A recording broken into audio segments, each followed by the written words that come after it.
светот се измести кон исток, и економски, и како и да е, се измести кон исток. И токму затоа сметавме дека Македонија ќе биде идеалниот простор со својата неутралност. Прво, да ги неутрализира големо државните аспирации на соседите, затоа што таква неутрална држава со гаранции на Обединетите нации, исто како што ќе беше тампон зона која немаше да дозволи да се случуваат овие нешта кои денес се случуваат, при тоа да биде, како што велам, одаја за светски разговори, како што се одржувале во Женева, денес да се одржуваат во Македонија, во македонскиот Ерусалим, зошто не, во Охрид, да, во моменти кога се бара мир, да речеме,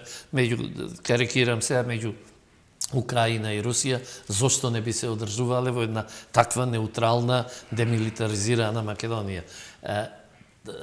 За жал, заради антисрпскиот